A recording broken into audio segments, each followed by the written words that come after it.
Hello everyone, स्वागत है आप सभी का अपने इस यूट्यूब चैनल पे। तो इस वीडियो में हम बात करने वाले हैं नेफ्रेक्टोमी, जो कि एब्डोमिनल सर्जरी का बहुत ही इंपॉर्टेंट टॉपिक है।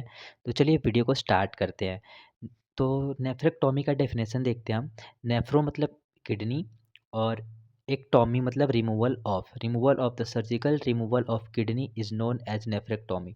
मतलब इसमें हम क्या करते हैं, सर्जिकल रिमूवल करते हैं। सर्जरी के द्वारा हम किडनी का रिमूवल करते हैं, या तो वो एक साइड की किडनी हो सकती है या फिर दोनों साइड की। कभी कभी हम एक साइड की किडनी को रिमूव करते हैं, कभी कभी दोनों साइड की किडनी को रिमूव करते हैं। तो अब हम आगे बढ़ते हैं, अब इसके इंडिकेशन को देखते हैं। इंडिकेशन क्या हो सकता है इसका? Severe trauma, renal infection, malignancy, non functioning kidney, renal fistula, renal vascular hypertension और ट्रांसप्लांटेशन। मतलब कि सीवियर ट्रॉमा हो गया किडनी में, उसकी वजह से भी हम मतलब कि नेफ्रेक्टोमी कर सकते हैं। इन्फेक्शन हो गया किडनी में, उसकी वजह से भी। मैलिग्नेंसी की वजह से भी, और नॉन फंक्शनिंग किडनी की वजह से भी। रीनल फेस्ट्यूला भी हो सकता है, और रीनल वैस्कुलर हाइपरटेंशन की वजह से भी अगर हो जाता है, रीनल वैस्कुलर हाइपरटेंशन हो जाता है, उसकी वजह से भी हमें इंडिकेशन है ये हमारा। ठीक है। और ट्रांसप्लांटेशन, अगर ट्रांसप्लांट होता है उसके बाद उसमें इन्फेक्शन पड़ जाता है, उसकी वजह से भी हम लोग नेफ्रेक्टोमी कर सकते हैं, या फिर ट्रांसप्लांट करने के लिए भी हम नेफ्रेक्टोमी कर सकते हैं। ठीक है। अब यहाँ पे कॉन्ट्रा इंडिकेशन है, किन किन कारणों में हम लोग को नहीं करना है। ठीक है। Control of blood pressure control करना है, तो उसके लिए हम नेफ्रेक्टोमी नहीं कर सकते हैं। इरिथ्रोप्रोटीन प्रोडक्शन, और इरिथ्रोप्रोटीन का प्रोडक्शन ज़्यादा हो रहा है या कम हो रहा है, उसकी वजह से भी हम लोग नेफ्रेक्टोमी नहीं कर सकते। ठीक है। मेंटेन इंडोक्राइन फंक्शन, इंडोक्राइन के फंक्शन को मेंटेन करने के लिए हम नेफ्रेक्टोमी नहीं कर सकते हैं। ओके।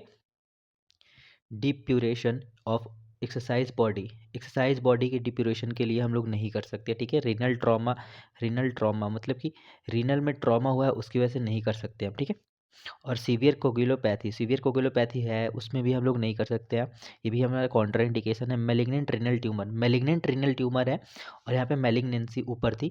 मैलिग्नेंसी अलग चीज़ है, रीनल मैलिग्नेंट अलग है। तो इसमें हम लोग नेफ्रेक्टोमी नहीं कर सकते। ठीक है। इंट्रा एब्डोमिनल सर्जरी है, तो उसमें हम लोग इंट्रा एब्डोमिनल सर्जरी करना है, उसमें कॉन्ट्रा इंडिकेशन है ये। ठीक है।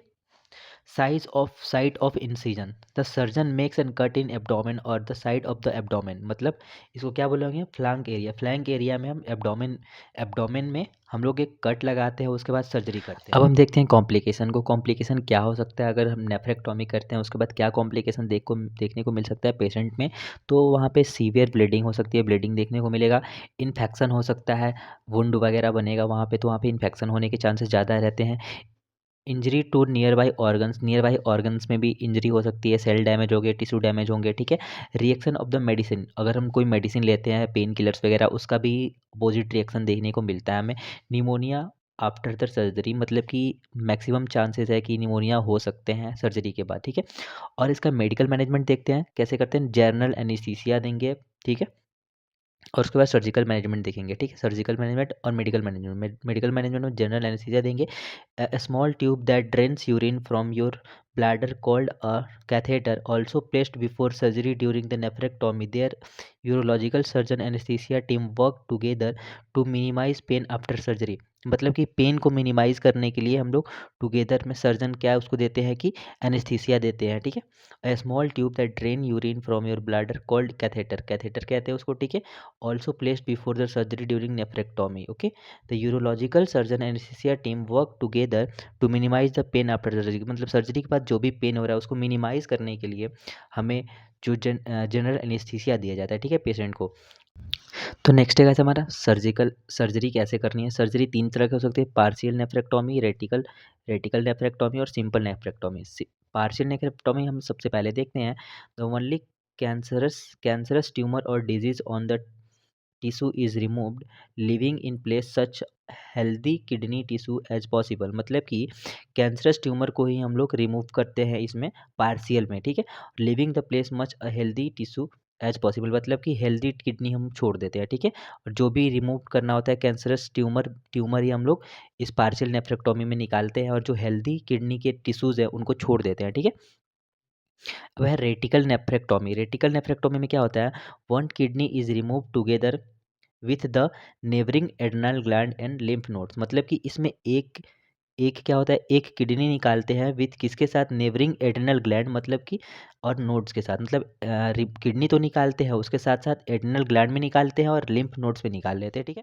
अब हम देखते हैं सिंपल नेफ्रेक्टोमी। सिंपल नेफ्रेक्टोमी क्या है? It is the removal of kidney with goita fascia and performed for beginning renal disease such as obstruction, infection and calculous disease resulting in poorly or non-functioning kidney। मतलब कि लोग कोई भी अगर renal disease हो रहा है उसको होने ही नहीं देते हैं इसमें, उस और होने नहीं देते। जैसे अगर कोई भी चांसेस दिख रहे हैं हमको, साइन एंड सिम्टम दिख रहा है, रीनल ऑब्स्ट्रक्शन दिख रहा है हमको, इन्फेक्शन दिखने को मिल रहा है या कैल्कुलस डिजीज़ देखने को मिल रहा है, मतलब अर्ली साइन एंड सिम्टम देखने को मिल जाता है, उसके लिए हम लोग उससे पहले ही सिंपल नेफ्रेक्टोमी कर देते हैं, जैसा कि पुअरली और नॉन फंक्शनिंग किडनी में होता है, ठीक है।